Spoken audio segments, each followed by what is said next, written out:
The 2024 NFL Draft is full of great quarterback talent, so today, let's go ahead and rank the top 8 quarterbacks of the 2024 NFL Draft. I don't really have to explain anything to you guys, it's a top 8 listing. Let's go ahead and hop in, starting at number 8. And we are going to begin with Michael Pratt out of Tulane. Now, Michael Pratt has a ton of experience playing at a very unique style down there in Tulane. Michael Pratt, for the most part, has pretty solid fundamentals, pretty impressive touch, and I think in comparison to a lot of players in this draft who typically like to throw a little bit more of a fastball, aka Drake May, Michael Pratt does show the ability to have a little bit of touch, which is something that isn't really easy to learn. It's actually something that kind of you need to already possess the talent. And I think Michael Pratt already has a good understanding of when to use more of a speedball and when to put more touch on his throws. Now, I will say he does have smaller measurables. He's not the biggest guy in the world. He's also not a freak athlete like a couple of these players on this list. And his arm strength is probably one of the weaker ones of this list. So that all put together does kind of bring him down a couple notches. I do think he could be a spot starter for certain teams. I don't think it's really out of the realm of possibility to see this guy starting for a couple years on a team while they find their potential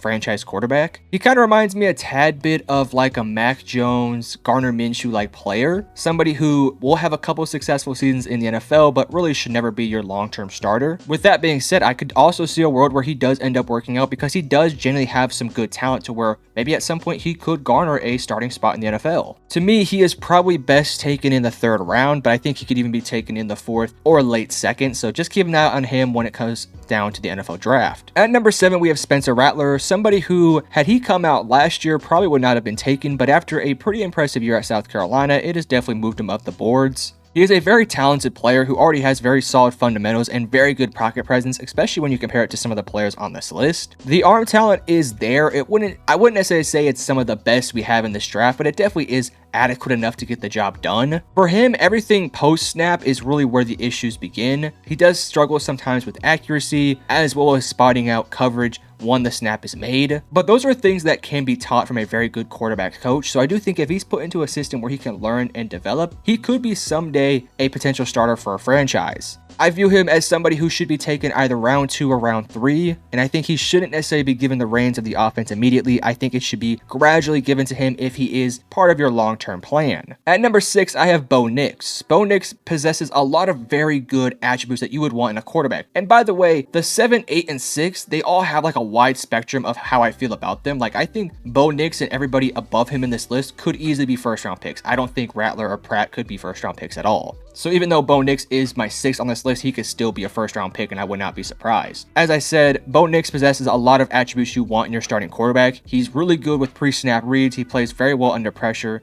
He can make big-time throws both in rhythm and out of rhythm. I think his biggest attributes he needs to work on is his footwork and his ability to read progressions. Down there in Oregon, he was given a lot of super easy reads where he did not have to do a ton of work to find the open guy. But with that being said, he also had a ton of success at Oregon, so it makes sense as to why Oregon would do that with Bo Nix. I think a lot of the issues we have with Bo Nix are pretty similar to the issues we had with Justin Herbert, except, well, Justin Herbert has, in my opinion, a more impressive arm. With that all being said, Bo Nix does possess future starter-like talent, and I definitely could see him being the starting quarterback to several teams in this year's draft. I would take him probably late in the 1st round or early 2nd round. I think if you're going to spend a top 15 pick on Bo Nix, then it's a little bit more questionable, but if you're taking him with the picks 25 through like 40, I think that makes perfect sense. At number 5, I have JJ McCarthy, somebody who is far from a finished product. He is definitely somebody who needs to take a lot of time to grow experience and to just develop under a very good quarterback coach. He's played in a pro-style offense down there in Michigan where he played a lot under center. Obviously, we know Michigan was a very heavy run offense, so it definitely did take away a lot of what JJ McCarthy was asked to do. But I think all the physical tools are there. He has, honestly, some of the best footwork in this year's draft. Very strong fundamentals and a very good touch on the ball. He also is pretty accurate for the most part, but similar to guys like Spencer Rattler or Michael Pratt, he doesn't possess a cannon of an arm. He doesn't possess the greatest accuracy, but it does get the job done. I think the nice thing about JJ McCarthy is if you're a team that's looking for a quarterback who could be your starting quarterback for the next 15 years, I do think JJ McCarthy could be your guy. He's not somebody who I think will ever carry your roster, but I do think that if you build a roster that's good enough around him, he could take that team very far. I kind of think of him to be a similar quarterback to what Jared Goff is. Somebody who, if you put him in a system and put him with a team that has enough talent, then he could potentially be a low tier MVP candidate and somebody who's going to make Pro Bowl teams every couple years. But if the team around him isn't very good, then I just don't see JJ McCarthy being that successful. It's part of the reason why I really don't want to see the Patriots draft him. And to be honest with you, I'm going to say that about a couple players on this list. But if he was to go to a team like Washington or Minnesota, I could easily see him succeeding, honestly, pretty early in the NFL, despite the fact that he does need to develop a lot of the tools. I'm just going to say this now, if Minnesota finds a way to draft him, that's going to be a damn good combination, putting him with Kevin O'Connell. But now we enter my top 4, and this is really where I think a big jump is made, because I am very, very high on my number 4, whereas a lot of people don't seem to be as high on him, and that's going to be Michael Penix Jr. Michael Penix Jr. to me has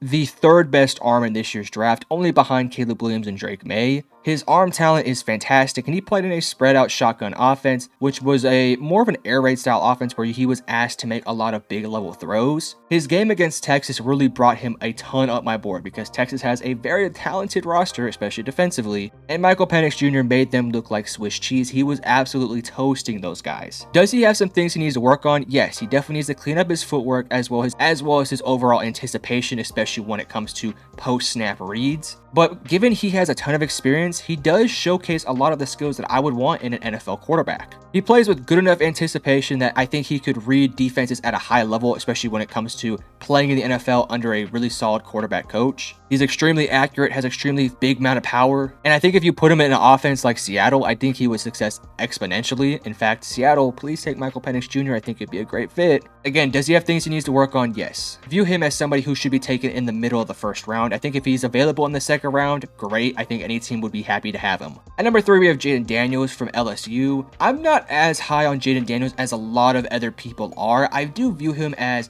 a fantastic athlete, somebody with strong fundamentals, and somebody who can deliver a ball precisely basically anywhere on the field. My struggles with Jayden Daniels is the single fact that he isn't Lamar Jackson, and that's what a lot of people want to compare him to. People say, well, he's fast and he can run, he's a good thrower of the football. Well, he's like Lamar Jackson. Well, that's just not the case. He's really nothing like Lamar Jackson outside of the fact that they're both freak athletes. Daniels isn't as fluid of a runner as a Lamar Jackson is. Lamar Jackson is very fluid. He can flip his hips, he can do the jukes, he can do this and that. And don't get me wrong, Jayden Daniels can as well, but he's definitely not nearly as fluid as a Lamar Jackson. However, where Jayden Daniels does shine the most is the fact that I think he has a ton of untapped potential with his arm talent. At LSU, his best attribute was really his deep ball, and that's going to be a nice thing that's going to be a nice attribute for him in the NFL. However, to be honest with you, I think it would be more impressive if he was better with the intermediate to short range routes, which right now is just a lot of inconsistencies right there. With that being said, I do have him ranked 3rd because I think he has a very high ceiling, and I do think if he can work on his accuracy and anticipation with the intermediate to short routes in the NFL level, I think he's going to be a fantastic quarterback for whatever team takes him. I view him as a top 10 pick, and I think a team like Minnesota or Washington would be very smart to take him. At number 2, I have Drake May. The number 1 knock on Drake May as a player is the fact that he is extremely inconsistent. However, I like to attribute more of his inconsistencies with the fact that he was playing on a horrible North Carolina team that did not have any pieces around him to help him succeed. Not to mention the system and the coaching that was done down there in North Carolina wasn't really set to build him up for success in the NFL level. Drake May displays fantastic arm talent, fantastic mobility, tenacity, grit, all the attributes you want in a starting quarterback. Most people will compare him to Justin Herbert and Josh Allen, and I think that's a very fair comparison. However, I think in his career, he's going to be more of like Josh Allen than Justin Herbert, because Josh Allen's first 2 years in the NFL really weren't that successful. He had decent years, especially his 2nd year, but it wasn't as smooth sailing as Justin Herbert was. Justin Herbert came into the NFL and was fantastic right away, and I just don't think that that's what's going to happen with Drake May. I think Drake May is going to take at least 2 to 3 years to develop, especially if there's a good quarterback coach, maybe 2 years if he's a great quarterback coach. But I do think we're going to see signs of progression and signs of growth from him as a player. I view him as a top 3 pick, and I would take him number 2 overall if it was asked for me.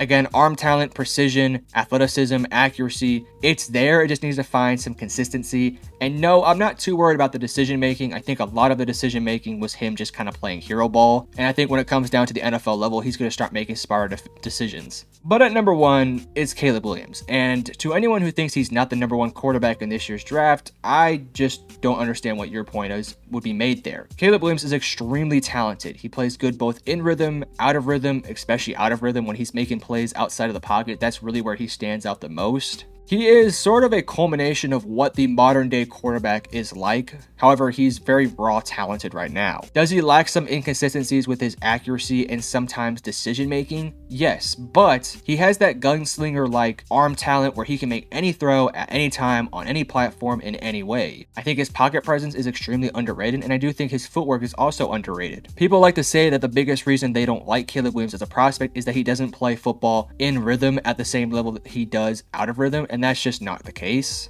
A lot of the reason why he had to make such big plays out of rhythm and out of the order of the play was because he was playing hero ball to try to carry his defense that was giving up 50 points a game. Caleb Williams, to me, isn't a perfect prospect. He definitely does have things he needs to work on, but I view him as somebody who could be one of the best quarterback prospects we've seen in the NFL in quite some time. I made a video on comparing him to some of the recent first overall quarterback draft picks, and I think that he has as much talent, if not more, than guys like Trevor Lawrence and Andrew Luck did coming out of college. And I just think that Caleb Williams is truly a generational talent that if a team like the Chicago Bears were to take him, which I think they will, it could completely take that team to a whole other stratosphere. Am I worried about the off-the-field stuff with Caleb Williams? Not necessarily. I think they're blown way out of proportion, and I think that people like to knock Caleb Williams down because of prospect fatigue, as well as just people just don't like the guy. And that's just the case with some players in this year's draft. But in my opinion, Caleb Williams is a lock to go #1 overall, and I think that he's going to be a fantastic quarterback wherever he goes. But you guys tell me, what is your guys' quarterback ranking for the upcoming 2024 NFL draft? If you guys disagree, or if you guys agree, let me know in the comment section below. But I love you guys. Peace.